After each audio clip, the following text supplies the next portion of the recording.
This is going to be such a fun topic. I love it.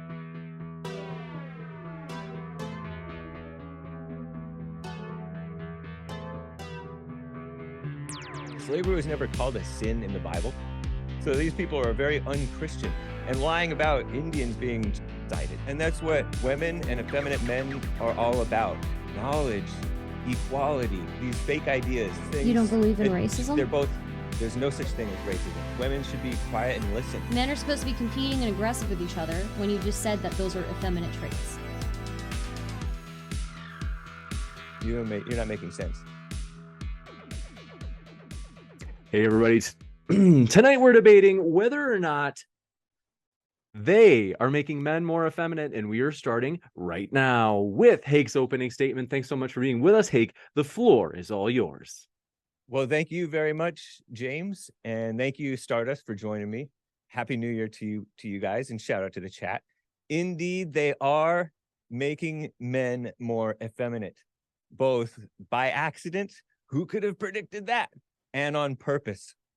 And by they, I mean all of Satan's children, which most of us are, right?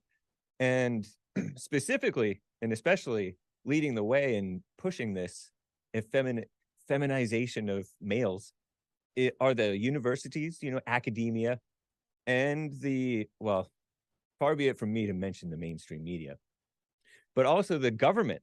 The government is for this, and it seems self-serving on both their parts, and it's blind leading the blind. I think human beings trend toward evil. We are not at heart basically good. We're at heart basically evil. And we've seemed to have gotten worse over the last 100 years and last 3 years even, honestly. Back in the garden, the serpent lied to Eve, the first woman, the woman, and tempted her with the fruit of the tree of knowledge of good and evil. And she listened to the serpent and then went over to her husband, and her husband listened to her. And then he listened to the woman and followed her and became more like her. And what was she tempted with the knowledge of good and evil? Equality, to become more equal with God by way of knowledge. And that's what women and effeminate men are all about. Knowledge, equality, these fake ideas, rather than simplicity, humility, listening, being quiet, and having wisdom. Now female-minded liberals and communists about 100 years ago, maybe 150 years ago, infiltrated our institutions in America, the government and the academia, and set up all of this propaganda about victimhood and kissing up to the POCs and the women and the LGBTIQ stuff, and push that equality stuff. We have this communist propaganda, a people's history of the United States of America, pushed by a very unchristian, unmanly person. Well, he's gone now. Rest in peace, Howard Zinn, that cast blacks as victims and slavery as a sin. Slavery was never called a sin in the Bible. So these people are very unchristian and lying about Indians being genocided. Please. And effeminate minds swallowed it up. The ways of the world suddenly became evil when it was done by white men. Today, at an exponential rate, we see the LGBTIQ madness off the charts and forced down people's throats. They're forced to accept it, to celebrate it. If they don't kiss up to that, then they're considered haters and stuff like that, when in reality, the haters are the ones who are pushing it. And yeah, some people hate in response to that. They push emotions, they push intellect, and males fall into wanting in on that victimhood, either by turning into LGBT people and turning into victims, or by casting themselves as victims, because in many ways, whites and men and Christians are under attack. And so they feel like they're victims too. And that is a very effeminate trait. So it's infecting both conservatives, so-called conservatives, and liberals. And it's pushed and promoted by the government and the universities. As JLP says, Jesse Lee Peterson, any man with anger is a woman. And they're promoting now a religion of anger, he says, and he's right about that, emotions. And we used to have a religion of logic, of Christianity, of real love, where we didn't gossip about one another. We had the freedom of speech. We disagreed, and we were not offended so easily. Now we have rhino Republicans policing the language of men like Congressman Steve King and kicking him out of the government, or his own party kicking him out of the government. They're supposed to be Republicans and supposed to not hate white people, but they hate white people. They call them a white supremacist. And we have universities kicking out young men like Jaden McNeil for making a relatively funny joke about the late, great George Floyd. And that is an example of men being punished for being too manly. So they do it by rewards, by punishment, by lies, propaganda, rationalizing evil. They are making men more effeminate, and it's a shame. Thank you very much for that opening, Hake. And with that, want to say as well, before we kick it over to Stardust for her opening, if it's your first time here at Modern Day Debate, folks, I'm your host, James Coons, and Modern Day Debate is a neutral platform for debates and discussions on science, religion, and politics. We hope you feel welcome no matter what walk of life you are from. And if you haven't yet, hit that subscribe button as we have many more debates coming up. For example, intelligent design. This Thursday is going to be the topic. It's going to be between Tom Jump and Howard George Syrup. You don't want to miss it, so hit that subscribe button. With that, thanks very much. Stardust, glad to have you back. The floor is all yours. Thank you. So my first questions regarding this are, who is the they that are making men more effeminate? And what is your definition of effeminate? What's seen as effeminate has changed over time. Men used to wear wigs and high heels, and those were seen as very masculine, high-class things. Nowadays, men don't wear high heels that much and don't wear wigs all that much. Now it's women who wear wigs and high heels, and it's seen as feminine. Women's fashion has changed. If anything, women have become more masculinized in a sense, because it's now acceptable for us to wear unisex in men's clothing. So I don't believe that men are being feminized, at least in that sense. I think just that women are allowed to wear unisex clothes and do things that typically were reserved only for men. If victimhood is a type of femininity, are you not being feminine when you claim that men are being victimized and turned into effeminate women? You also claim that men are being made victims in college campuses because they get kicked out of the campus for making a joke about George Floyd. Is that not victimhood? That seems pretty effeminate to me if that's the case. So these are my questions. You got it. With that, we'll kick it right into the open dialogue. But want to say just a couple of quick things. If you happen to have a question, folks, feel free to tag me at the live chat here with @Modern Day Debate. We'll have a short Q&A at the end of the open discussion, which is about to start. And if you happen to have a question that you're burning to have answered, super chats go to the top of the list, so we read those first. And with that, thank you very much. Stardust and Hake, the floor is all yours for open dialogue. Well, thank you very much. I appreciate the questions, Stardust. When you ask who's they, as I said, it's most of us. It's not a conspiracy. It's a culture. It is the children of the devil, the people who are following after the serpent, following after the woman. And what is effeminate? Yes, victimhood is effeminate. Effeminate in the sense, well, effeminate has almost zero positive connotations, as opposed to feminine. There's a right way for a woman to be a woman, and it's not fitting for a man to be like a woman in the sense of, you cut a woman slack for being emotional, but a man should not be tolerated at all. But you should be leading women. Men should be leading women out of their emotions and into more logic. Women should be becoming more like men rather than men be becoming more like women, as in emotional and intellectual too. Intellectual is the same, I say, as emotional, because you can rationalize, you get into knowledge, you get puffed up on pride. By you, I'm saying anybody who gets into knowledge.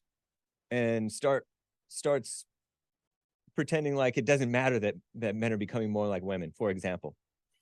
So hopefully that's explains more of what's effeminate. Women are becoming more so-called masculinized, but it's a false imitation of men. When I say women should become more like men, I don't mean they should be going out there pretending that they should be working all the time and being leaders of different things and dressing up in pantsuits and all that stuff. And I mean, women should become quiet and humble, like men are quiet and humble before God. Women should be quiet and listen rather than worrying their pretty little heads about politics and public health, which has been very destructive to our society, with them worrying and having fear and having their fears and worries and emotions catered to and pandered to and falsely propped up by weak, effeminate males. And you are right. No men, no whites, no Christians should ever fall into victimhood, although many times we do. Wrongdoing and injustices do happen, but we never are angry about it. We as men should never be angry about it, never upset about it. Honestly, who cares if you get kicked out of college? You don't want to be in college anyway nowadays. I want to give you a chance to wrap up, and then I want to kick it over to Stardust since it's open conversation. Jaden McNeil, for example, isn't missing anything by being kicked out of college. America is missing something by losing a great man like Congressman Steve King, primaried by the Rhino Party. It's the Rhino Party, not the Republican Party anymore. So those are my best answers for now for your questions, Stardust. Thank you. Okay. So women should be becoming more like men is not about them wearing unisex clothing. It's about the way that they behave and them being less emotional, being more logical. I would argue that there are a lot of men in society all over the globe, in America, that are very emotional, much more emotional than women. And if anything, I would say that a lot of these emotional men are creating a lot of problems. Men disproportionately commit 84% of all violent crimes. I think that is a very clear sign that there is something that's not working with men, and men need to take a look at themselves. You bring up the story in the Bible of Eve taking the apple, and her husband listening to her. But is there no blame to be placed on her husband? Is there no blame on his side for him for leaving her and letting her being by herself and be influenced by somebody else? And thirdly, I want to address your point about women shouldn't be focused on working and focused on politics, worrying their heads about politics, but there's never been a time in history where women haven't worked. In fact, for majority of history, the women who were able to not work were usually a small group of women, and they were usually very privileged. And oftentimes they had women who were working with them who would help them around the house. Women make up something like 70% of agricultural labor worldwide. And oftentimes in other countries where you would find more traditional roles, it's just that women are they're not counted for their own work. In fact, their work is counted as their husband's work on the field. So the women have always worked. It's just been different fields than men. And nowadays, we see more men and women meeting in the workplace because women will strive for other things, will strive to work in different things. But it's never been the case that women didn't work. Women just worked in very specific areas. I do want to, before we go further on topics that arguably some might say are a little bit more peripheral to the topic at hand, namely whether or not the higher powers, whether it be institutions like academia or the government, are purposely making men weaker. That's something what I'm kind of like shooting for. If we're able to bring it back to that, maybe what the assertion hinges on most in terms of whether or not it's potentially believable is like, what's the motive? Maybe that could be something that each of you guys discuss, is what would be the motive for these institutions, especially to weaken their own men from their own society, especially if, well, I That's a don't good want to go question. too far. I want to give you guys a chance to go on that. Go ahead, Hake. Well, just to address what Stardust said, I don't want to go too far. I gave her a Right. chance to respond to you because it was what you brought up, but I don't, Yeah. if you could make it as pithy as possible, just All right. because otherwise I have a feeling the topic of the debate is going to be forgotten again, and you guys are just going to go into a rabbit hole. It sounds like she does agree with me that men are becoming more effeminate, as in more emotional, which we both agree that is a bad thing. They're becoming more violent, which is a I think woman's they've always spirit in been a man. violent. They're becoming more so, and more emotional for sure. And that's the woman's spirit in the man. It's not good. It's not fitting for a man to be that way. Women aren't counted for their work. They're also not counted for their violence. And yes, Adam is to blame as well. But the reason why this is happening, I think we both agree that it is happening. And it sounds like you think it's always been. Yes, it has always been, but it's think more that now more than if ever. if anything, violence, if anything, crime and violence have gone down over the span of history. But we can still look and see that men still disproportionately commit a lot of violent acts. So. Right, they're provoked. They're more capable of violence. That's their job in many cases, is to perpetrate violence. But I don't believe that it has gone down. It has gone up. In the 50s, it was not to the levels that it is today, or even in the 70s. So yeah, it went down since the 90s, but it hasn't gone down historically. And it's been, that now they're killing babies like crazy. They're kissing up. It's like a female-minded violence. So this feminization of men is to make them docile, make them more emotional, more intellectual, more able to buy into false rationalizations for what the government's doing, make the academia is kind of worthless now in many ways. And so they need to keep their jobs and need to feel important. And that's what the government is doing too, making themselves feel important, causing problems and swooping in like they're going to save us. And effeminate men fall for such things, and female-minded liberal women too fall for such things because they're more emotional, whereas men tend not to vote in more government, tend not to support academia. You have men who are so-called educated disproportionately voting more like the women do, Democrats and all that stuff. That's a woman thinking. Liberalism is a female mindset, and that's what the government and the academia want, is for that female mindset so that they can be more important and have more influence. Do you follow that? Mm-hmm. Okay. So you just brought up docile, that they're making men be more effeminate to make them more docile. But you just said earlier that women should be more like men, and they should be more humble, and that they should be more quiet. And I don't see how the ways that you think women should be is not docile in itself. So you want women to fall into line, but men shouldn't. And how are you going to raise a society when half the population is told to be more rebellious and the other half is told to be more docile?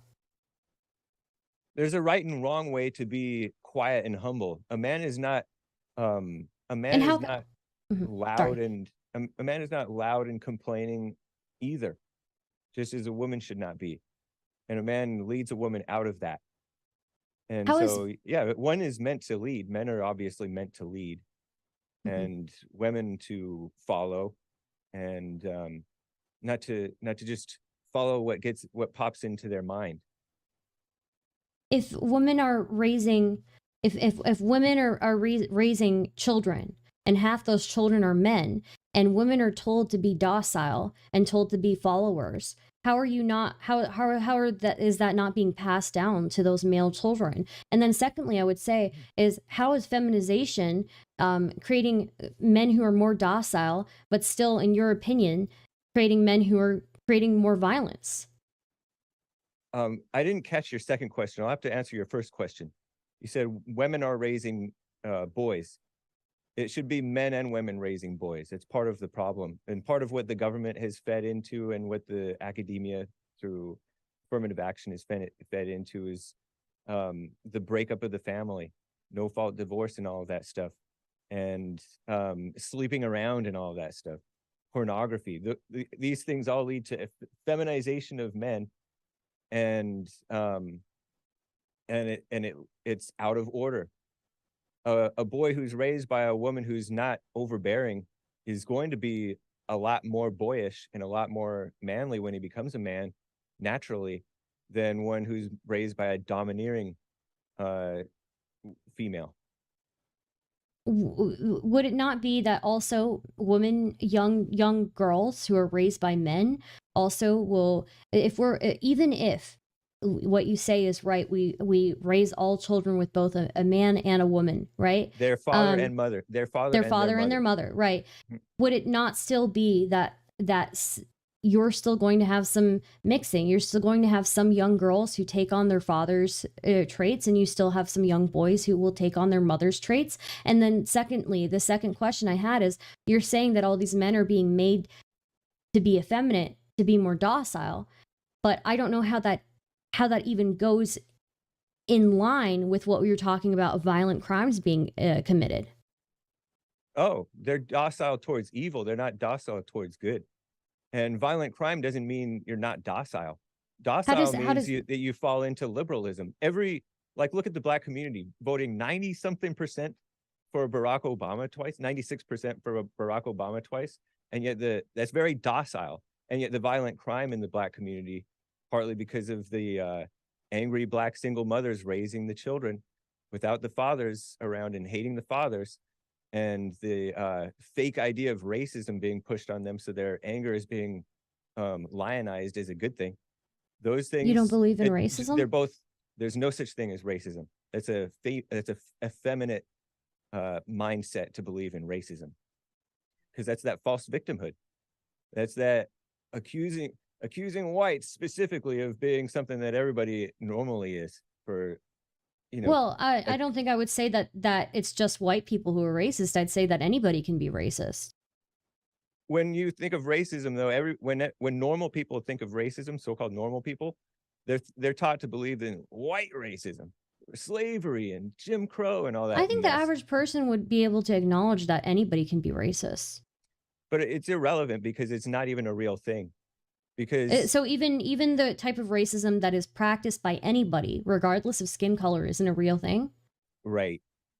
Yeah, it's an irrelevant thing, because it's irrelevant or it isn't real. Both. Because the person who's accused of racism is usually accused of racism for saying something true, or saying something that they have the right to say, or doing something they have a right to do. They might have the right to. Mm-hmm. So I'm not against people saying things that are true, and I'm not against people, having freedom of speech. I think if somebody, people should have the ability to say what they want, but there are consequences to those actions, right? So if you call me a slur or something like that, then I think that's fair to be like, well, hey, that's a pretty racist action to do. No, that's woman thinking. Because consider this, a man is not offended, and a decent woman is not offended either, by a slur, by name calling, by harsh criticism, or what have you. That is a female-minded thing that has been pushed hard on. Are you not just making? Aren't you just making racists then the victims here? Then that seems pretty feminine to me. No, it's not. It's not. There's no such. First of all, they're not racists, and I'm not calling them victims. I'm saying that it's not racist. You're saying that by calling something, saying a truth, right? When I say a truth, that hey, you saying that to me seems pretty racist. That is a truth that I'm saying, and you're saying that truth is somehow victimizing the person I'm saying it to? No, that's not a. First of all, it's not a truth to say that saying a slur is racist. Well, if you call somebody a slur with vitriol and you use it towards them, then yeah, it can be racist. No, because usually people say a slur when they're angry at somebody, like you said, with vitriol, or they say a slur as a descriptive thing, or they just say the slur. And the Black community has been fed the lie that they should be overreacting to, say, the N-word, for example. Okay, if somebody says, can I call them rude? They've been given the go-ahead to kill a person in some cases for having supposedly, allegedly said that. An old man who was punched out and ultimately died, and they made the excuse that he said the N-word. There was no evidence of that. But then people on Twitter were like, oh, that's fine, because this lie of victimhood, victims become perpetrators, right? Has been fed to the Black community, and they become Black on white perpetrators and Black on other races perpetrators, and on themselves. It's been destructive because they have an effeminate mindset. The violence of a man is that of a woman. It starts with the mother being violent toward the children, and spiritually evil as well. That's more destructive even than the physical violence. Why does it start with the mother being violent towards the children when you said that it should be men and women raising children? At least half the responsibility of that is on the man. Then secondly, I would say is you are saying that I'm not somebody who endorses the death of anybody, regardless of what they do, right? I don't believe in that. Killing anybody for saying anything, that absolutely not. I think that's despicable. But to say, let's, saying something is, if somebody calls you a slur, you can at the very least say that that's rude, right? Is that victimizing them? If you say that that's rude, that, hey, you're being pretty out of line right now. That is not acceptable. I'm just saying that it's sort of a woman thing to be policing somebody's language when two men or a man and a woman are angry. I thought being womanly is being docile. But it's the wrong kind of womanhood to be policing somebody's language. That's what I mean by woman. Maybe I should call it. So it's only womanly if a woman does it. It's only womanly if a woman does it. It's effeminate if a man tries to police somebody's language. If a man says, you are being out of line, please leave my store. No, that's different. That's being you're protecting your business. That's okay. If a woman says you're being out of line, please leave my store. That's fine. It's her business. So as long as she says, leave my store. Yeah, I mean, if it's her business and she's being cussed out by a customer, that's a disagreement between a or she's being or she's seeing another customer being cussed out by a customer. Yeah, whatever. You want to keep the place a pleasant place. Isn't that not policing? You said policing. You said policing is effeminate, and that's policing. But you're coming up with a scenario in which it would be appropriate. I'm talking about scenarios such as on the internet where people are getting accused of hate speech and having their stuff censored, getting kicked off of different things. I'm talking about in the government, Congressman Steve King getting kicked out of his committee positions for having defended Western civilization and being accused of being supporting white supremacy. Oh, the horror. And Jaden McNeil making a joke. That's policing language. You're acting like this doesn't happen. Or you're acting like you're not aware that this happens. You're acting like there's no acceptable place for I'm not acting like people. Yeah, well, no, you're saying it's not acceptable for people to say, hey, that's out of line. And I won't accept that. That's unacceptable. You say either policing is wrong, policing of language is wrong, or it's okay. No, you're being silly now. You're taking things to extremes. You're policing language right now, actually. Now you're not being you're a serious debater right now. No, I am. If you're telling me that it's not okay for me to say that, hey, that's kind of racist and that's unacceptable, I don't like it when you do that to me, you're policing my language. No, that's silly because I think that's very effeminate of you. No, nobody's racist, and me having a disagreement with you is not effeminate. You're just making a mockery of logic. I'm not making a mockery of logic. You're actually not even really trying to understand. You're trying to pick apart things with kooky examples. No, I'm using the same example as before. If somebody But those says something to me. Those are imaginary examples. Use a real example. If somebody says something, I gave you real examples. Do me a favor, come up with a real example. Or okay, here's a real real example. Here's a real example. I was driving and somebody rolled down the window and said, "Go back to your country." If I said, "Hey, that's rude and that's unacceptable," to that person, is that policing their language? I don't know if it's policing their language or not. What do you mean by that's not acceptable?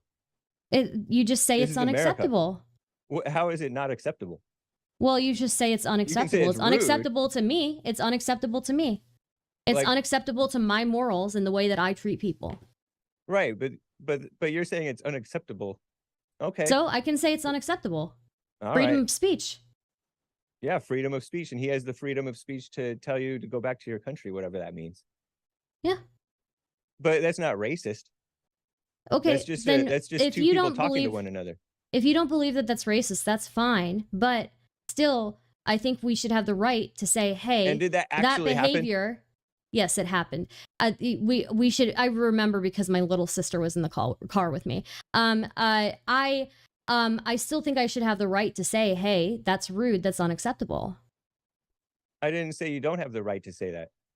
Well, you're saying I'm policing their language if I say it. I never said that you're policing their language. Even if I call something racist, it's policing it. You assumed that I would be policing. Well, you said that calling it racist is policing it. I'm saying that it's like a woman to try to police a man's language and police other people's language. I'm not policing anybody else's language. I'm not talking about you. Yeah. I'm talking about in the government and in academia and all over the media. You see it over and over and over and over again. Anytime a white says something true, or a man says something true, or something a little too manly, a little too freely, speak a little too freely, a white has too much freedom of speech, they're called racist and they're fired or shut down. There is no freedom of consequences thing is a very un-American, unmanly way of thinking, illogical way of thinking. It's very the consequence of somebody being. Hold on one sec. It's just that your mic. I hate to interrupt, but your mic is it's pushing far into the red, and so if you're able to just maybe create a little distance from your mic, that way it's a little bit. There you go. And then I want to give you guys a chance to keep going with this, Stardust. I know you're before I jumped in.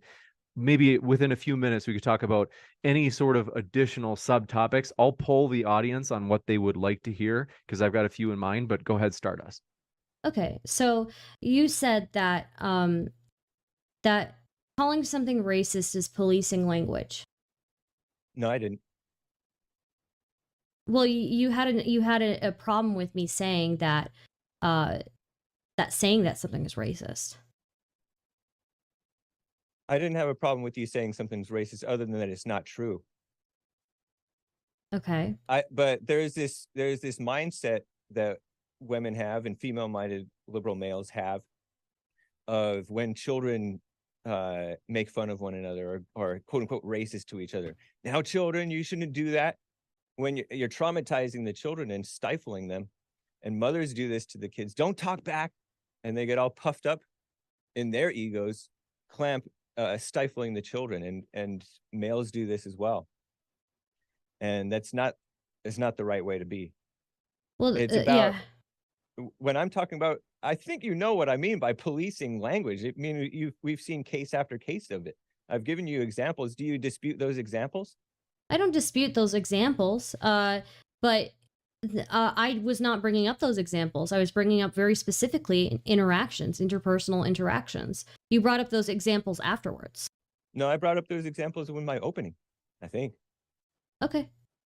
But anyway, they've stripped the average man of his independence, as well as his belief or his natural inclination to speak his mind. And they've given women this false notion of independence through affirmative action, and both in the universities and in the government. Anti-discrimination laws. A basic right is to discriminate, and they've stripped that away from people. Welfare, no-fault divorce.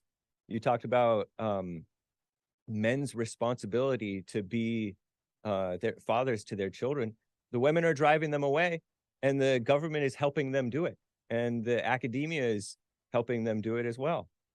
Could it not be that men are not stepping up to stepping up to their Correct. responsibilities, and therefore Correct. women have to compensate for those men's deficiencies?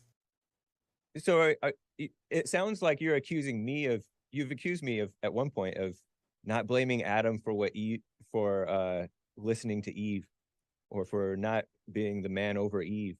But in reality, it sounds like you don't want any blame for the woman.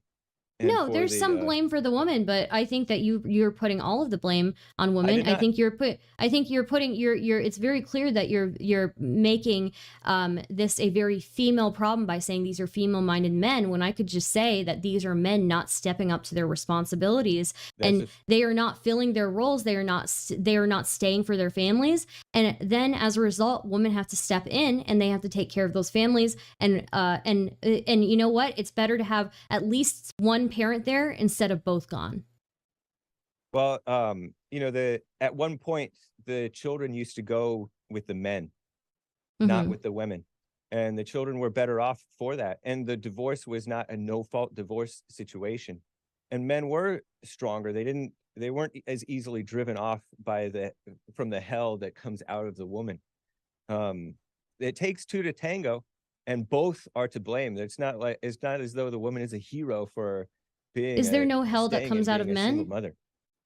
Yeah, but that's when the men become more and more like the woman, because it's through the woman. Men have a problem of worshiping women who worship the Satan, and so they're both by proxy really worshiping Satan. It's true, but women are supposed to be not listening to Satan. They're supposed to be listening to the man who is supposed to be listening to God. But right now it's opposite. It's upside down. Women are disproportionately taking care of their families and taking care of domestic duties and taking time off of work to take care of domestic duties and take care of family issues, whereas men are disproportionately committing violent crimes, 84% of them. I would say that, if anything, that's an indicator to me that more Satan is coming out of men. No, that's silly. You just don't realize that those men are disproportionately raised by the women, that hell is coming through the women into the children, who then grow up to be thugs and criminals. And you're blaming the woman who stayed. You're blaming the woman who stayed to take care of them. Good for her for staying and killing the children souls. Killing their souls. Yeah, because do you think a person with a whole soul is going to be committing violence and all that stuff? I mean, again, it's a very masculine trait to fight. Those children? Yeah, it was a woman. Who didn't raise them? Who didn't raise them? Who walked away? The man, driven off by the woman. He couldn't stand the woman. I mean, it's at least half the fault. Yeah. No, both are fully to blame for their part in it. But you don't want to put you recoil. You're not used to hearing the woman being blamed for her part of it. No, I'm used to hearing the woman being blamed. Women are blamed for everything. They always blame the mother. They always blame the mother for everything, right? When they look at when people look at a criminal, is that the government? Is that the government and society as a blaming whole, the woman? As a society as a whole, whenever we look at a criminal, the first person we look at after that criminal is the mother, right? Not true. I think so. I think the first person we look at is the mother. That's because you talk to logical men, so you're used to hearing it, but you don't. You're not used to academia and the government, apparently, because they kiss up to these women and enable them to do even more damage. I think to their you look at the media. Families. Media will first look at the mother. No, they don't. Yeah, they do. No, they don't. There's like, when you look at a criminal, the first. Anything. Oh, what did the mother do? What did the mother do wrong? He didn't do anything. No, they don't do that. They say, "Oh, the man wasn't around, therefore the kids magically got hell from the man not being around." They don't say that it was the hell came from the woman. The mother was the one who was around. Of course, they're immediately going to blame the mother. I don't know what they don't put any blame on a guy for not being there. I don't know what mainstream media you're watching, but I've never seen a mainstream media say that Trayvon's mother messed him up, or George Floyd's mother or Michael Brown's mother messed him up. They always go to the parents. So This one if- is interesting. Namely, we have this poll. Folks, if you're watching live, you can vote on this poll in the live chat right now. The most popular question that people want to have asked right now or discussed by both of you is, how does the government directly feminize? So I think they're saying, even granting, let's say, that educational institutions were used to teach philosophies of victimization to men that would make them more effeminate or victim-minded, I think they're saying, but Hake, independent of the universities, even, conceding that for the sake of argument, how does the government itself directly feminize men? Is Joe Biden knocking on doors and sharing a feminized philosophy, or what is it exactly? Well, I would say for sure that, excuse me, the Democrat Party and the rhinos have made a point of enabling and kissing up to women, single mothers, subsidizing single mothers. The no-fault divorce that the government put in, I think that may have been Reagan started it, but those things have led to the destruction of boys, and it led to boys becoming more like women in the Black community and in all communities. They've promoted the LGBTIQ thing. Sleepy Joe lit up the White House just like his predecessor, Obama, with rainbow. So they've made it cool to be gay and all that stuff, and transgender, literally turning boys into wannabe women. And of course, the welfare thing enables the mothers to raise children without the fathers around. And so they become all these strong, independent women, and then the children get destroyed and effeminate. Not in a good way. I don't know if there's a good way to be Stardust, are you persuaded?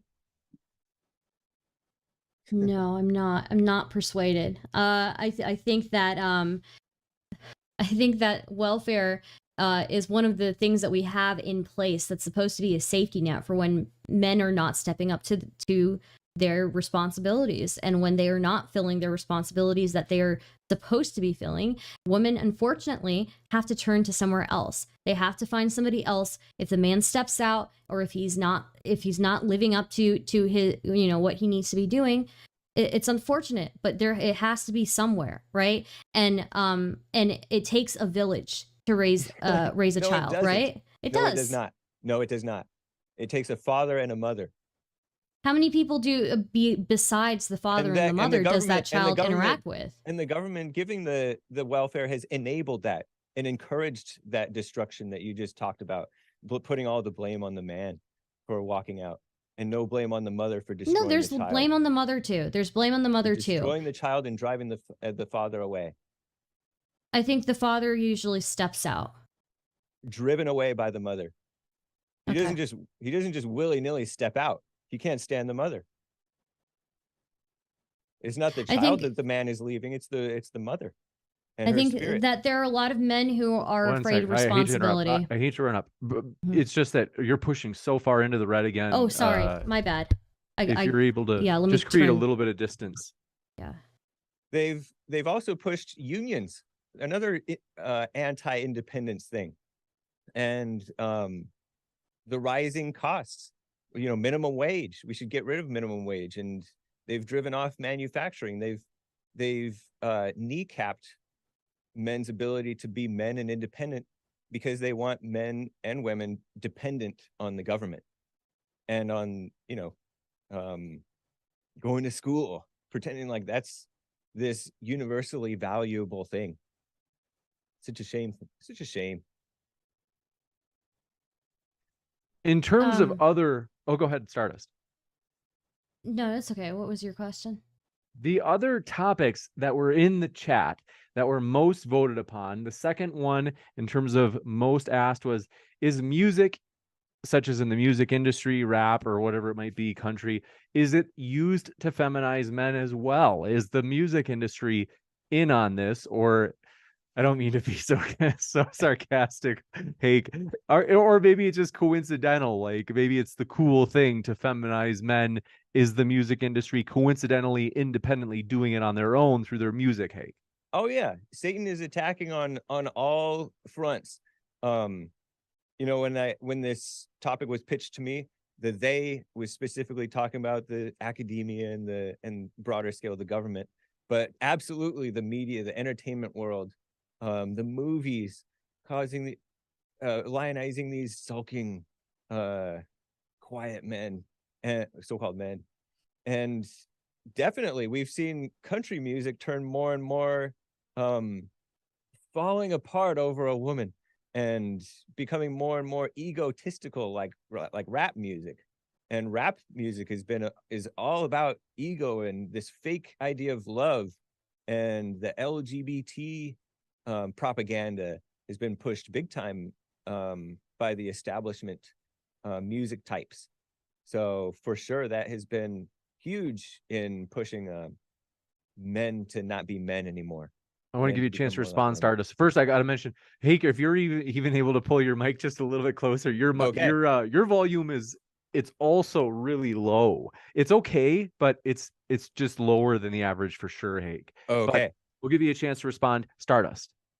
I disagree completely. I think music has always been about a couple of things, right? Music, the topics that we sing about have always been either about love and falling apart over love, or about political stuff, being rebellious, right? And if anything, Hake has said during this debate that being strong, being rebellious, it can be a masculine trait, right? You don't like docile. You don't like docile for a masculine trait. So I can't seem to think like it's not like music is encouraging people to be docile. It certainly isn't. Yes, it is. It's not encouraging people. Turning them sexual. Sexual is docile. When you sexualize a male, I don't yes, think it is. so. When you sexualize a male, you turn him. When you push men into pornography and having sex like crazy, they become weaker. They become, an athlete is not supposed to be having, especially a male one, is not supposed to be having sex before he competes, because it takes strength and energy out of the man. So this is sexualizing them, is making them docile. And rebellion is not the opposite of docile. It's the same thing, because you're docile towards you're going right along with evil. A man neither rebels nor complies. He does what's right. Whereas rebellion is more of a female-minded trait, or an angsty teenager-minded trait. I don't understand your want to call every bad trait effeminate, right? Could it not just be that we say that instead of calling these female-minded men, couldn't we just call them men with, like, terrible morals and terrible behaviors, and men who refuse to take responsibility? Why do we need to call them female-minded? Is it manly to be angry? Yeah, it can be very manly. If men are committing 84% of violent crime, yes. That's not manly. Violent crime is not manly. It's always been something that has been disproportionately committed by men. But those aren't men doing that. That's that's the woman's spirit in the man. Disproportionately raised by females. Why do you think it's woman's spirit in the men? It's because it comes from anger. Violent crime doesn't come from love. Violent crime comes from anger. It can come from anger. It can come from a variety of different things. Greed. I don't think it comes ego. Yeah. The ego of a woman. I don't think ego, wanting to be God. I don't think ego, greed, selfishness are feminine traits. I think they're bad manly. traits. They're not manly and they're not feminine. They're bad traits. I didn't say feminine. I said effeminate. Effeminate so I is don't not think feminine. they're effeminate either. I don't think they're effeminate either. No, I don't think so. Oh yeah, they are. Have you ever seen how vindictive and mean the gays are when people oppose them? That's very. It's only effeminate. vindictive and mean when the gays do it, but no, but when women do it, and when males who are so-called straight do it. Men backbite each other just as much as women and gay men do. Not just as much. Not true. They definitely do. No, not just as much. Men are very competitive with each other. But there's a right and wrong way to be competitive. Right, and a lot of men do it the wrong way. Right. So you agree with me that men are becoming I don't think it's effeminate. It is definitely effeminate.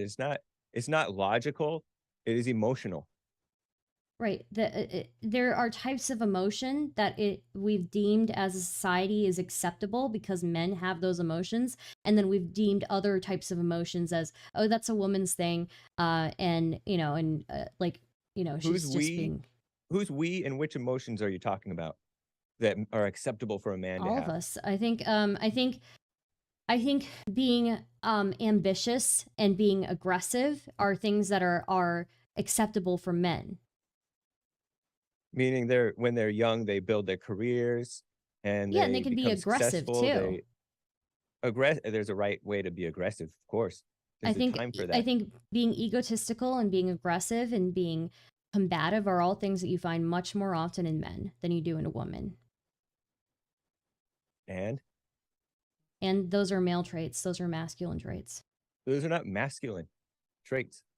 They It's more commonly occur. when something in the man goes awry and he becomes prideful like a woman, thinking that he wants to be this great thing, going astray from just being even.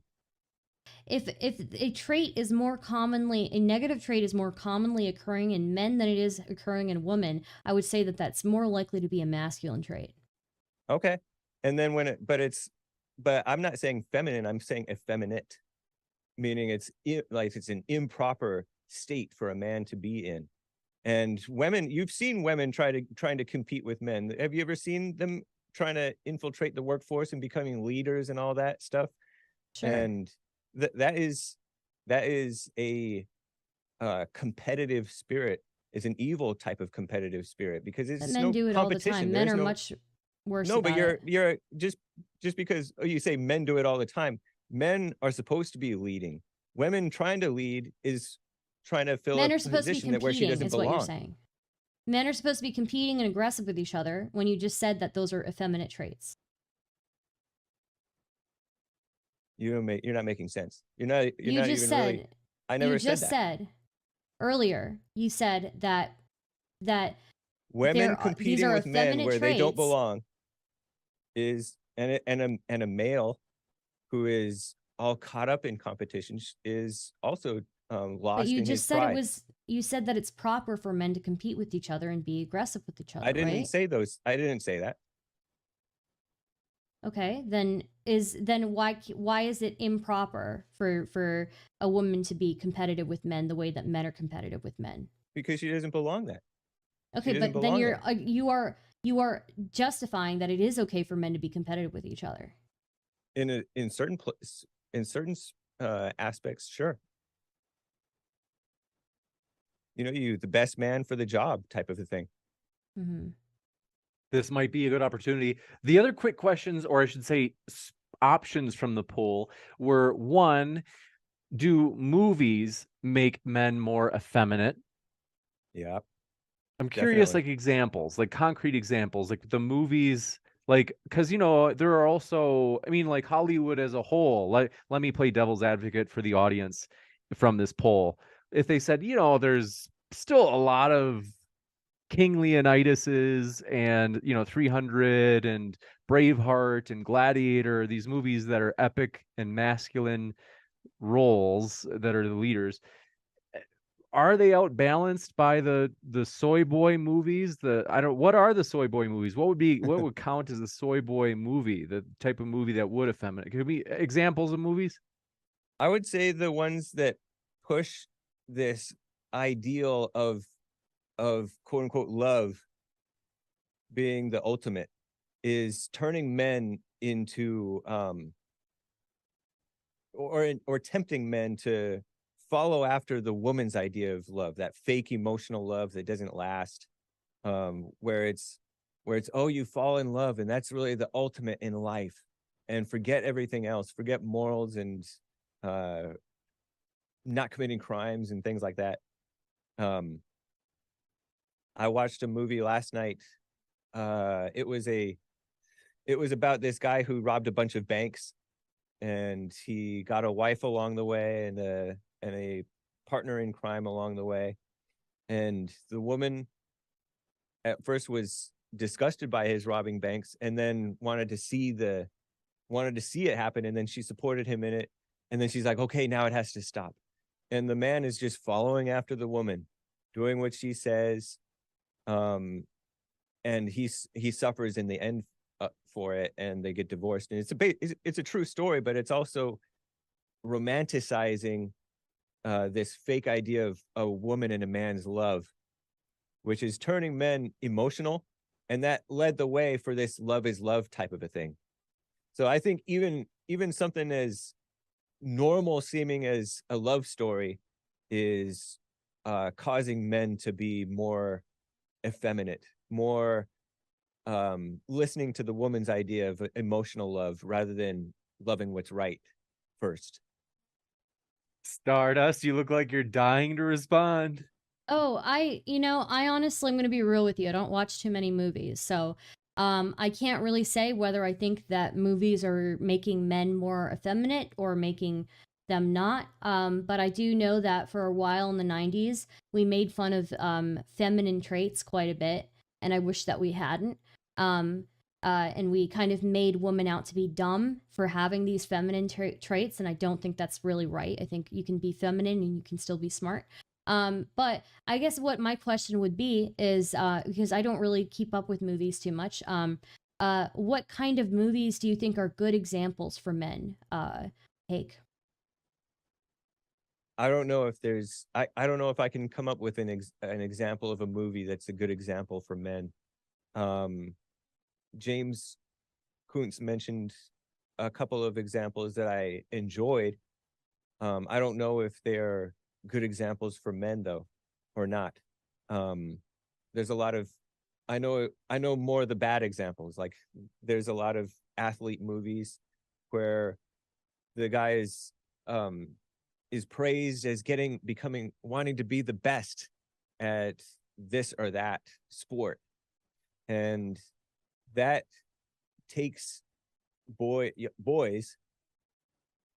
on a ride into having this out of control ego to want to be the best at this or that, and then it becomes way too important to them.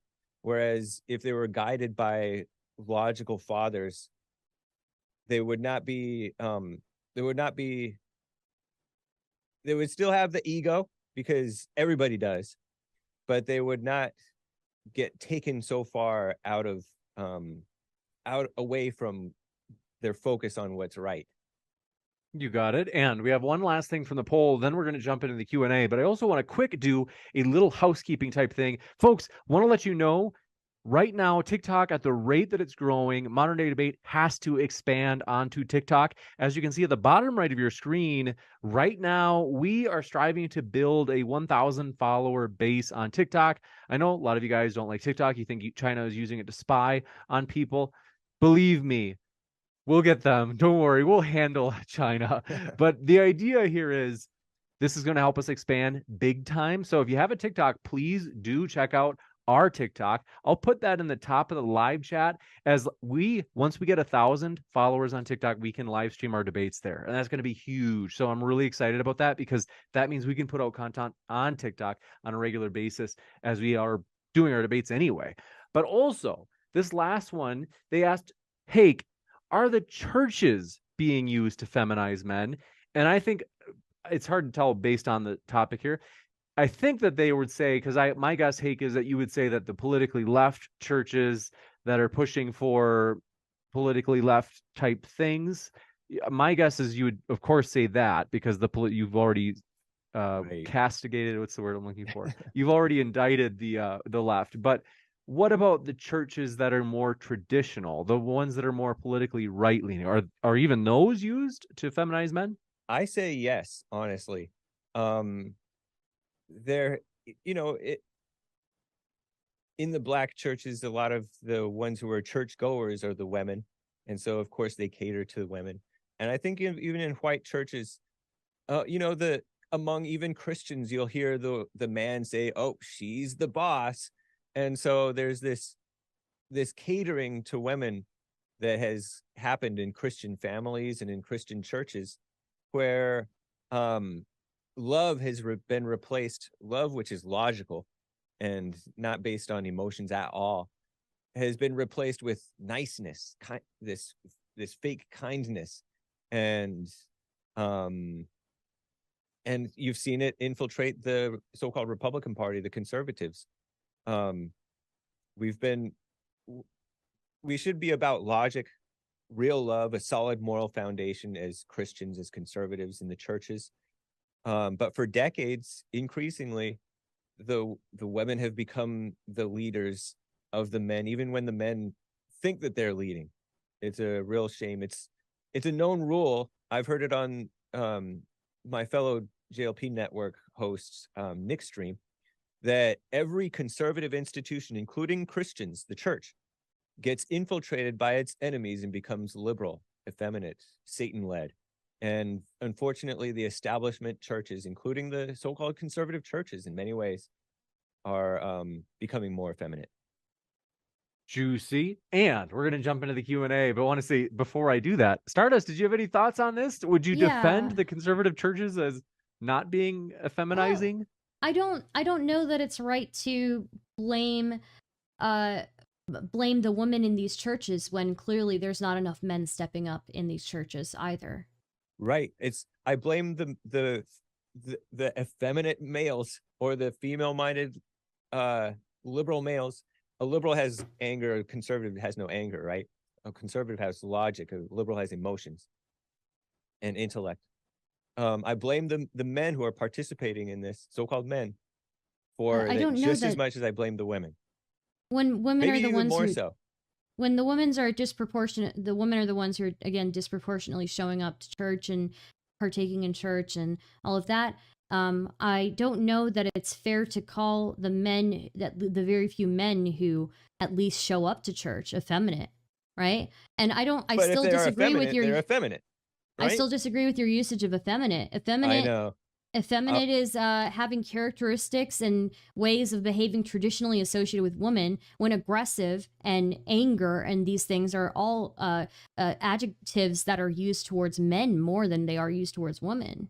Have you ever heard it said that thugs, in the Black community, are effeminate?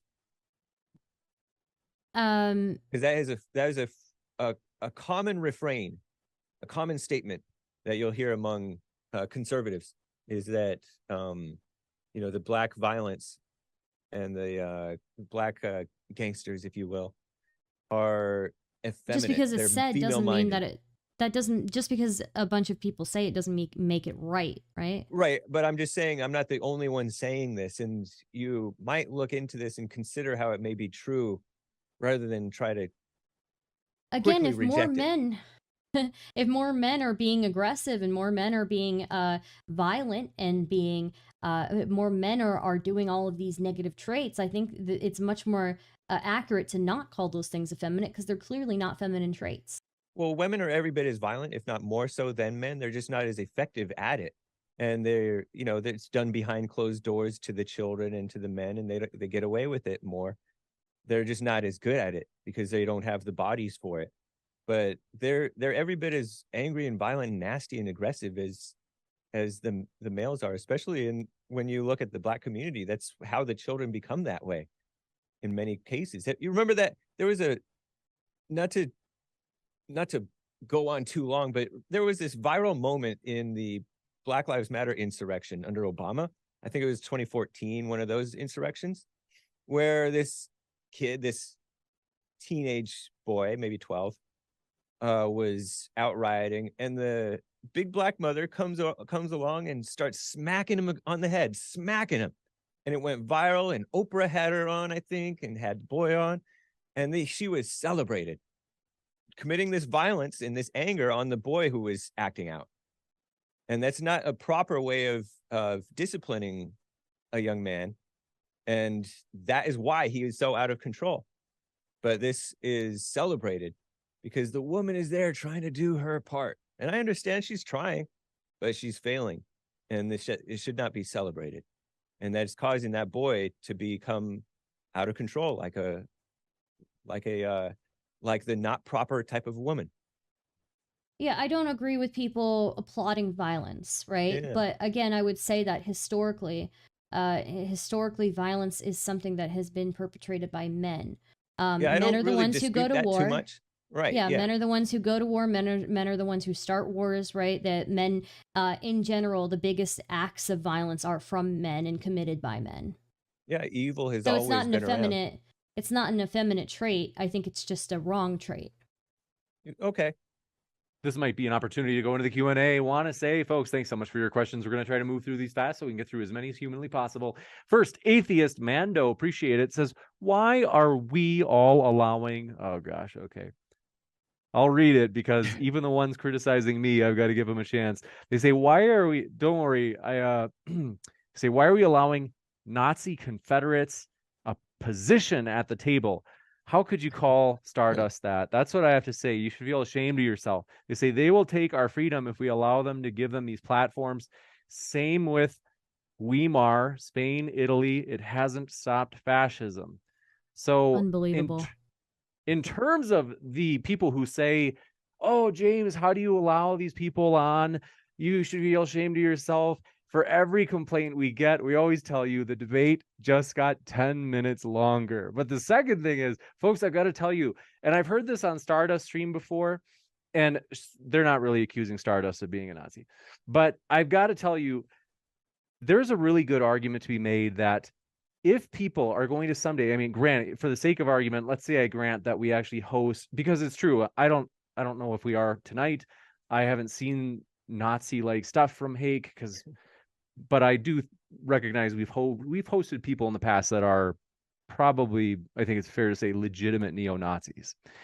And you might say, James, how could you?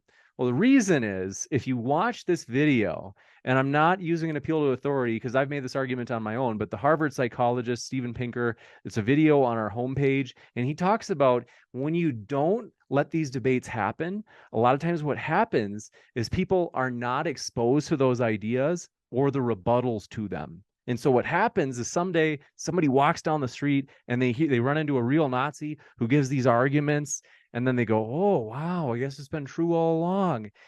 When they could have watched a modern day debate where we have had, admittedly, neo-Nazis, and they would have heard that case be made already, along with the rebuttal to that case. So they see like, oh, okay, so it's not as one-sided as that person that I meet on the street would like to make it seem like. So there are good substantive reasons for why we do host controversial people. This one coming in from Thunderstorm says, operant conditioning is Hake, I want to give you a chance to defend yourself, because I'm guessing you would not identify as a Nazi. So I want to give you a chance to defend yourself, because the question, though directed at me, nonetheless alludes to or implies you're a Nazi. Right. Yeah. It seemed like he or she seems to think I was a Nazi Confederate. I do cover up my beautiful Southern flag for the sake of other people's channels and streams. But I love the beautiful South, and I think that we should not be so quick to label the Confederates as these terrible racist people. I think that was part of the destruction of America, really, and freedom. This communist cheered so-called civil war against the beautiful South. And honestly, the people who are a threat to freedoms, and the freedoms are actually being taken away from the establishment, who are very anti-Nazi and anti-white, anti-Christian, anti-man, anti-Southern. This one coming in from, do appreciate your question.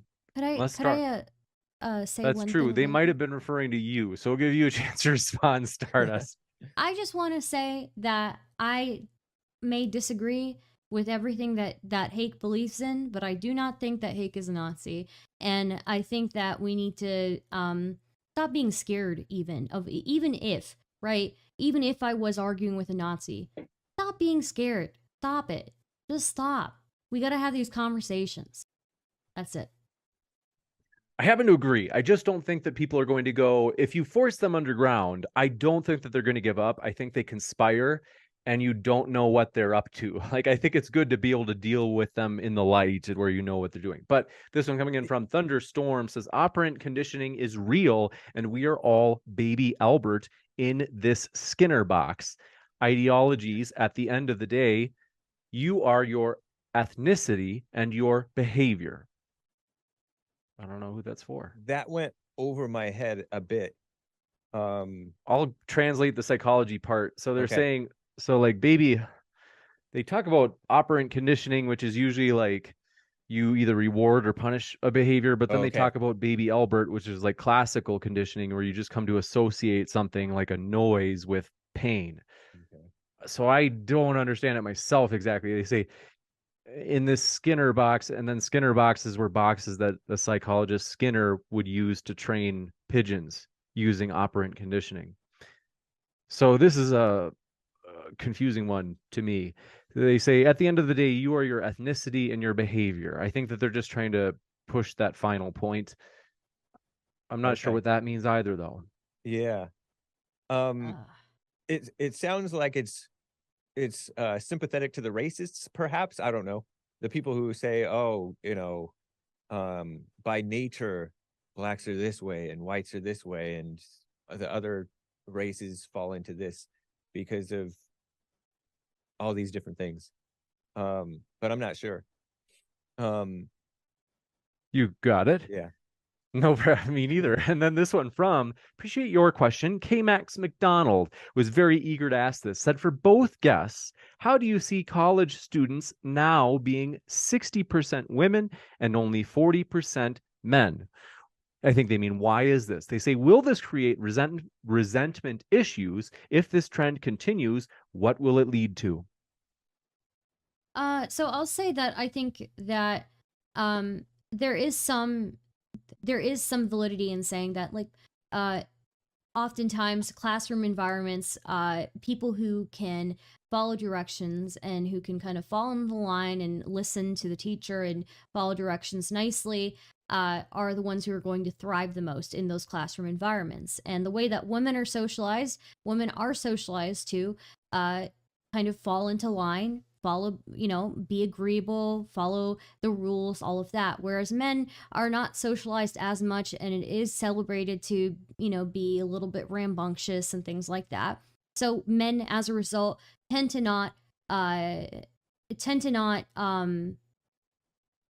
benefit not benefit tend to not thrive as much in these classrooms anymore as women do. And I think that will pose a problem. I think that clearly, clearly something is happening where men are falling behind on in classrooms and stuff like that. So I don't know what the solution is, but I do know that the way that we've socialized men and women differently is probably a huge part to play in that. So I don't know if it's socialization, but for sure the schools have become more and more catered towards girls and towards women and towards oppressing the boys and men. They're diagnosing every other boy with ADHD stuff and giving him that medication stuff to make him docile. And as far as feeding resentment with all this, and it's also affirmative action, that's de facto and it's de facto affirmative action in the hearts of the people who are running the schools, the teachers, the administrators, and the people who are choosing these people. They're catering, affirmative action it disproportionately benefits women even more than the races. Will it feed resentment? It will feed resentment. I don't know if it will cause it, but there's already hatred between men and women, boys and girls, and human beings in general. And that's this this ploy to sort of manipulate and bring more equality has only been destructive and brought discord and division, and it's a shame. You got it. This one coming in from, do appreciate your question. Thunderstorm strikes. You got that one. Brian W, thanks so much. So Hake, what you were basically saying is that men should be able to be violent and bully others, be racist, etc. James is working on a PhD, so does that make him effeminate? Working on a PhD is not effeminate. It's both decent men and indecent men have worked on many PhDs.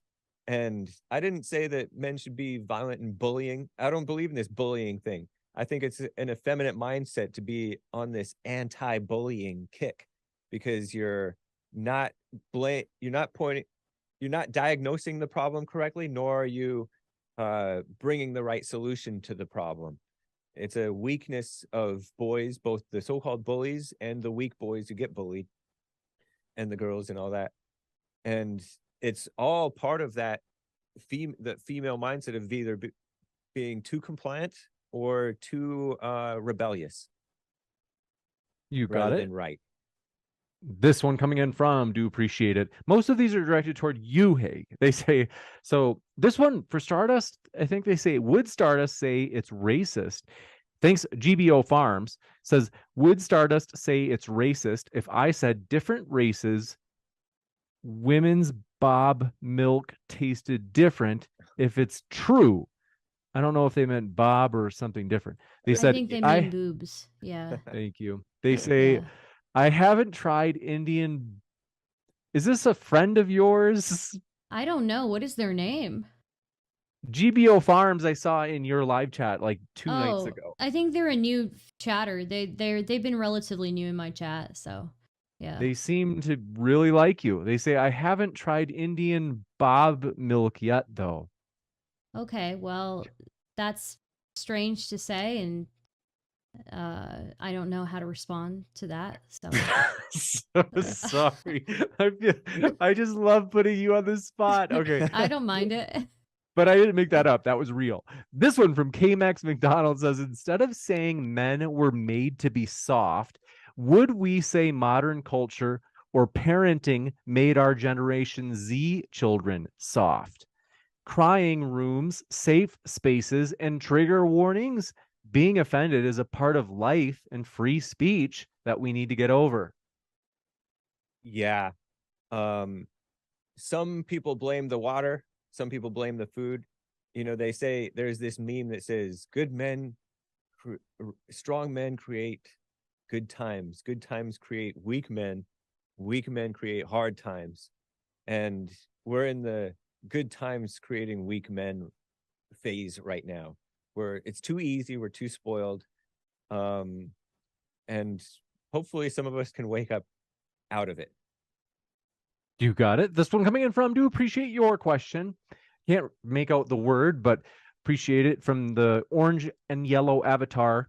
Says 60 years of women winning the majority of U.S. custody cases simply because of sexism. Thankfully, that is changing and the matriarchy is crumbling. How do you like them apples, Stardust? So yeah, there was at a time, women at a time were favored in custody cases and family court. But I believe it was Bastier actually who said that that's no longer the case. If I'm recalling correctly, I remember seeing in one of his debates that the data now shows that it's not necessarily true that women are favored in these family court cases anymore. And I think it should just be going to who is the most capable person, right? So I think it's still pretty bad. I don't. But you said Bastier, I call him Bastiat, but I think we're talking about the same guy. But I don't think that he may be right about that, but I don't think he's right about that. And you see these multiple cases where the mother or stepmother is taking the man's boy and turning him into like a little trans girl. So I think it's still a big problem. And I don't think he's correct on that, but I don't know. You got it. This one coming in from Do Appreciate It. The Trib One says, for Hake, oldie but goodie, if God is all knowing, does he know what it's like to take a stick? Let's see, to experience pain, we'll say. Also, let's see. They say asking about in the butt. Well, Probably. You could put it in other words, that they're asking. It's kind of like the old, can God make a stone so big that he couldn't lift it? There's like a billion variations. But they also say, does this person, are you familiar with the Trib One? I feel like I may have seen him in your chat. I don't know if I've seen him in my chat. Okay, But he may know some memes that are related to me. they say, I hope you're well. Well, thank you. Well, Yeah. in terms of, okay, so can God experience pain? We'll put it that way. I don't know. I mean, I know that God regretted making man at one point, or said something to that effect. Moses might have written it about the Noah times, um, but he's not emotional like us. You God's got it. thoughts are not our thoughts, nor his so-called emotions like ours. This one from Brian W. says, Hake, what you are basically arguing for is for white men to be able to say or do anything they like, including being violent and bullying without consequences. James is working on a Oh PhD. yeah, Did we read that one? yeah, he read that. Oh, You read it sorry already. about that. Right. That one, like, I could have sworn they brought that up twice, but nonetheless, sorry about that. Brian W says, follow up, if you did not have intellectuals, aka effeminate people, do you think that you would have the technology that you are currently using? Yes, I think that you would, because young people are naturally, as Stardust said, ambitious and competitive and stuff, and then we grow out of that. So I think we would. And she made the point that boys will become sometimes more like their mothers, and girls more like their fathers, and sometimes the world has never been perfect, but I feel that it has gotten worse and encouraged to be worse over the last 100 years. uh when I say intellectuals, I don't mean intelligent people. Intelligent people neither accept nor reject an idea too quickly, but intellectuals are quick to reject ideas and too quick to accept the wrong ideas. You got it. This one coming in from, do appreciate it. Another person with the orange and yellow avatar that I can't read their name because I don't understand the language said, taking all US demographics into account, the highest rate of domestic violence is in lesbian households. Isn't that interesting, Stardust? It is interesting. Is that true, Stardust? Do you grant it? It is true. It is true. Yeah. It is true. I'm not sure why the reason is for that, but yeah, it's an interesting and it's a true fact. So I have a feeling Hake is going to say Yeah, why he thinks so. well, it is very interesting to me too. With neither one being from a logical base, there is only the ability for it to go out of control, I think. And so they're they're both angry and violent. Perhaps they don't successfully kill one another as frequently as the males do, but um yeah, and they are lesbians commonly try to act mannish, and it's a false imitation of a man, and they think it is manly to be violent too. So that's an olive branch for Stardust, but it's also one for me. Juicy. And this one coming in from Mango Tango says, Hake, as a man, I enjoy the emotional roller coaster. I know how I'm behaving is wrong, but it's fulfilling. I like being best and others worshiping me. I want to be loved because I'm empty inside. Poor you. That's not manly, man. Be a man. This one coming in from African Communist says, one for both of the guests to answer. Does war make men effeminate? I think that if you don't mind my answering right away, I think that it has been very destructive to men, and it has kind of effectively made men effeminate, especially when they're not ready for it. You see all this PTSD stuff going around because the men haven't been raised with that solid foundation where they become emotional at seeing the trauma, and they just trip out. And a lot of men have died in these wars, leaving the families messed up. And these wars, in many cases, weren't necessary in the first place. They were for fake causes and things like that. So, yes, it has been very damaging to men in many ways and society. Starduster? yeah, so I wouldn't call it effeminate. I think war has a lot of negative effects on people, and especially men. Men are the number one casualty of war. and that's yeah, I don't know that that's effeminate, but I think it's bad. I think it's bad, and I think it affects the rest of society in a really bad way.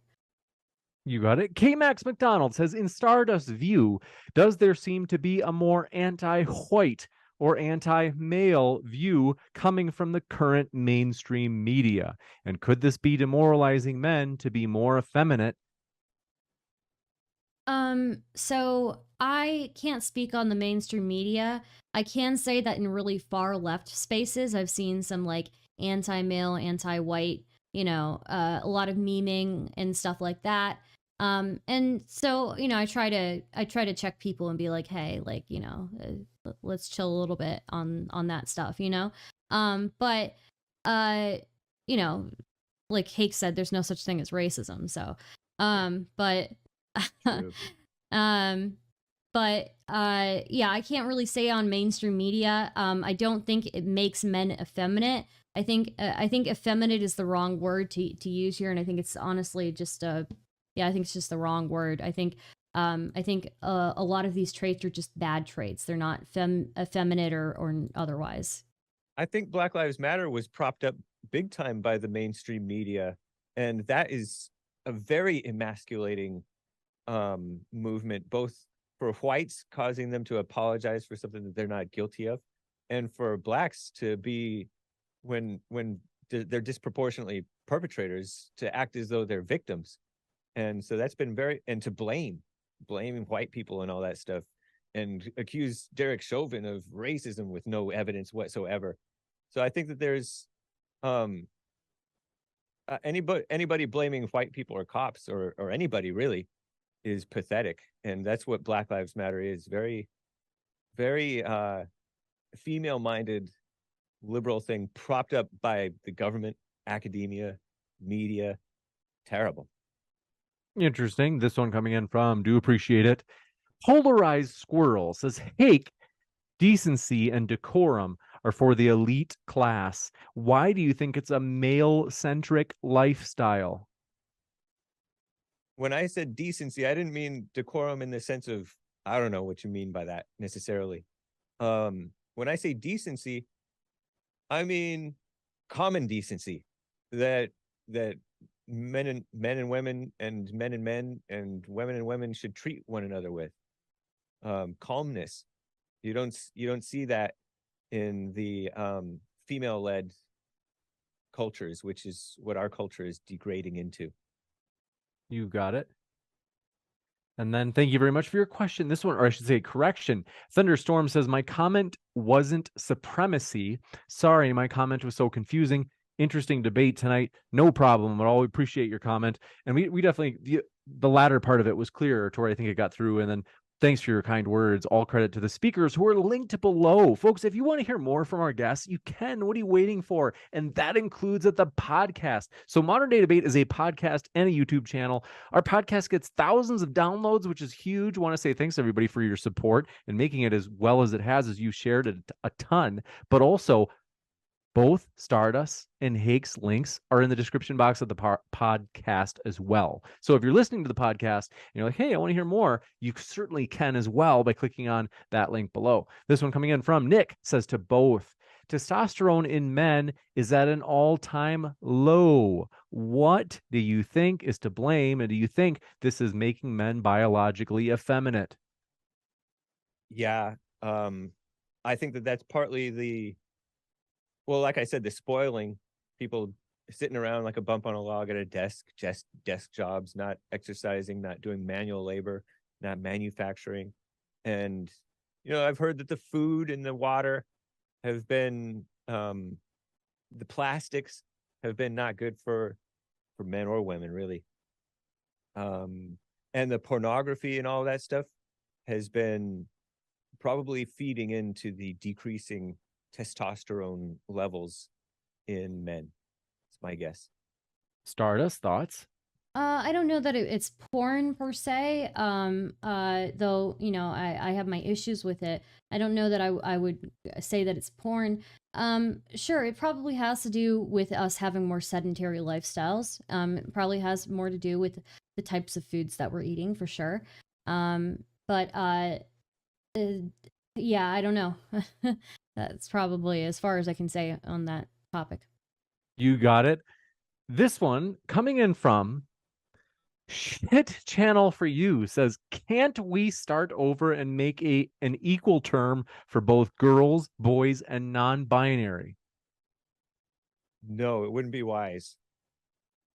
Stardust? I don't know. So while I think that I respect different gender identities and things like that, I do think that there is some utility to gender constructs, and I think that I don't really see the reason for us to be like, you know, destroying these constructs when we have uses for them. You got it. This one coming in from everyone's favorite Brenton Langle. Hey, Good to see you, Brenton. You know, it's funny, that debate the other night. It took, what did it take to bring Christians and atheists together in a single debate to take the same side? And in that case, they were behind T Jump. It was Brenton's opinion. So, Brenton, I love you, buddy. I hope you're doing well.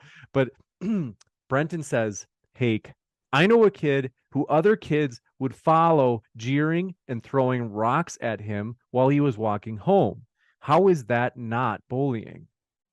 right, but you could call that bullying, but there's this anti-bullying thing uh where the kids are becoming targets. Their weakness invites attack. Whites being weak has invited more attacks on the whites. Men being weak, little kids being weak have invited, there's something in the spirit of the kid that's inviting that attack from the people. And you have to deal with both. And both come from men not raising those children correctly.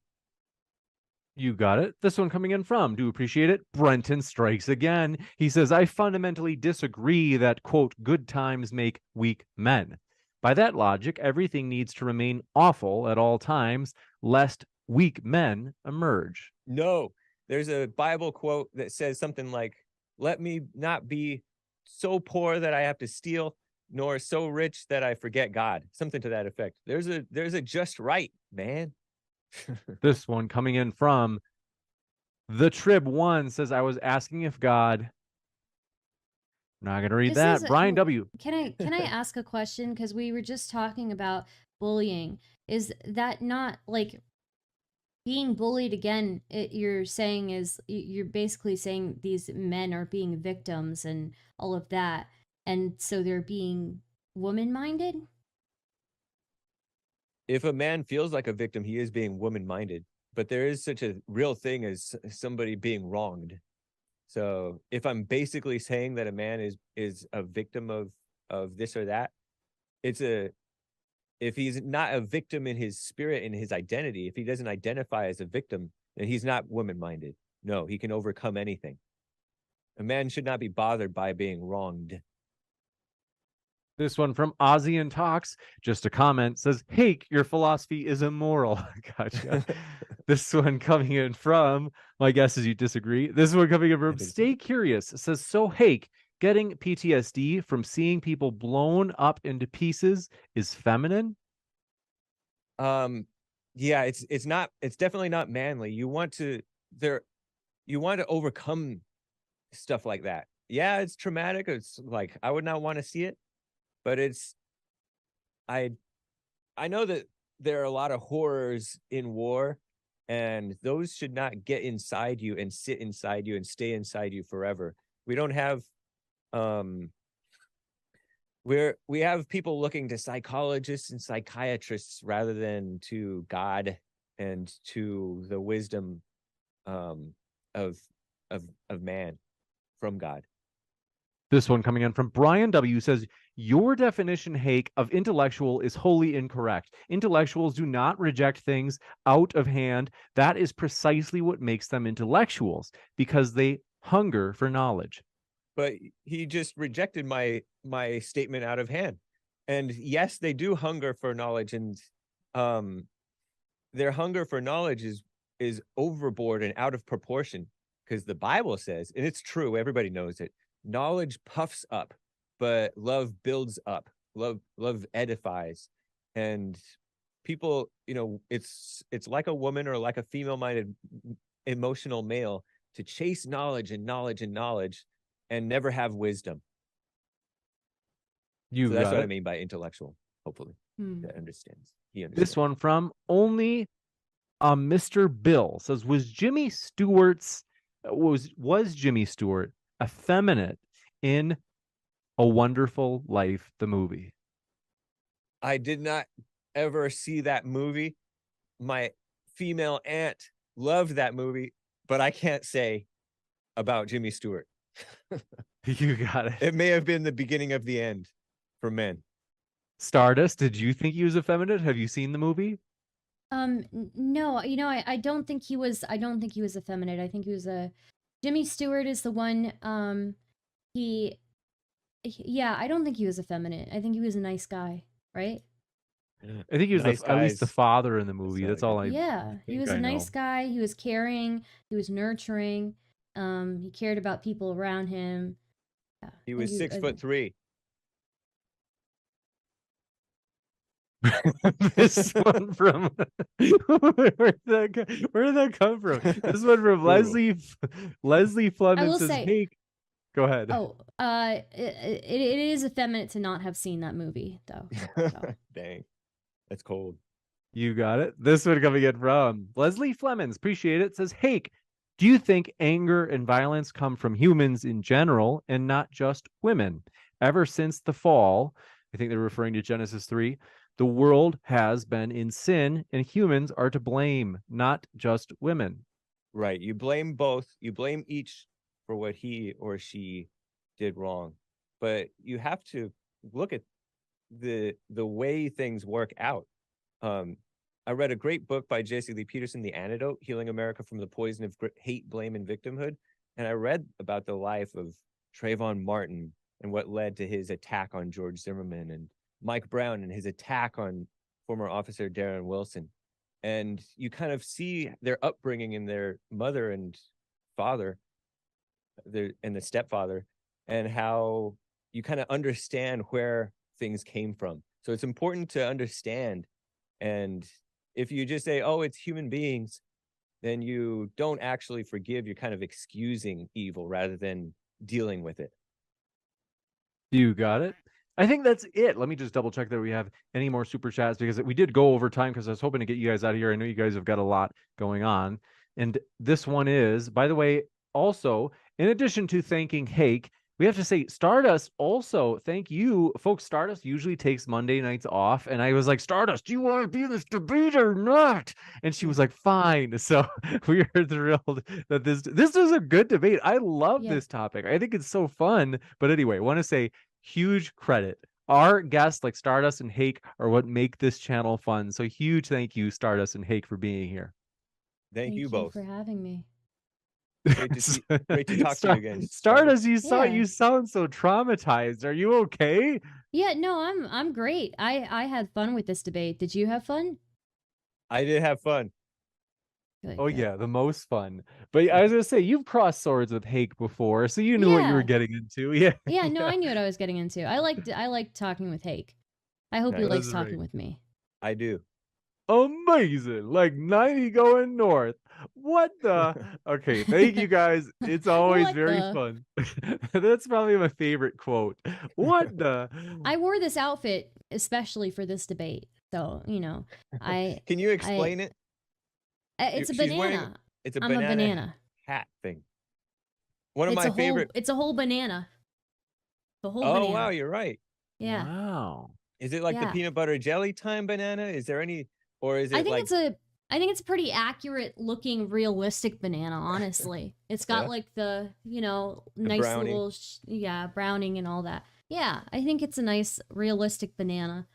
So, yeah. One of my favorite albums was Banana Man by the Christian punk rock band Goaty Hook. Cool. Yeah, I figured I'd wear my formal attire today, so Right on. Yeah. I wore my best as well. Yeah. I will I'm going to go to the folks. Stick around. I'm going to come back for just a few minutes. It's going to be a really short post-credit scene tonight. Stick around. I'll be right back to tell you about upcoming debates. And with that, one last thanks to our guests who are linked in the description, folks. You got to open up right now. Open up another tab. And whoever your favorite person was who spoke tonight, or hey, both. I mean, there's a value in understanding those you disagree with, being familiar with their ideas. So open up both tabs and put each guest link in that so that you can watch it after the post-credit show. In the meantime, stick around because I'll be right back in just a moment.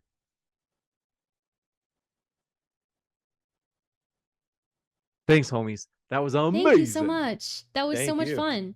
I had a lot Yeah, of that fun. was Thank cool. you so much for having me. That was epic. Thank you guys. Yeah. Seriously, it's super fun for me. Like I love doing this, and this made my birthday extra awesome. So Happy birthday. We need man. to sing you happy birthday. Can we sing you happy birthday? if you're really fast, Okay. Happy birthday to you. Happy birthday to you. Happy birthday, dear James. Happy birthday to you. And many more. thank you guys. Yeah. Nice. Seriously, that really does mean a lot. It hits the spot. Right on. Well, you guys have a good night. Yeah. And Thank you. You too. deal. Take care. I'll see you next time. See All ya. right. Take care. Bye. Okay, guys, what did you think of that debate? I think I just halfway through, I was just like, I'm tired. I'm sleepy, my dudes. I was a little bit sleepy towards the end, but there's not much I can say to Hake, you know? Dude just really doesn't like women.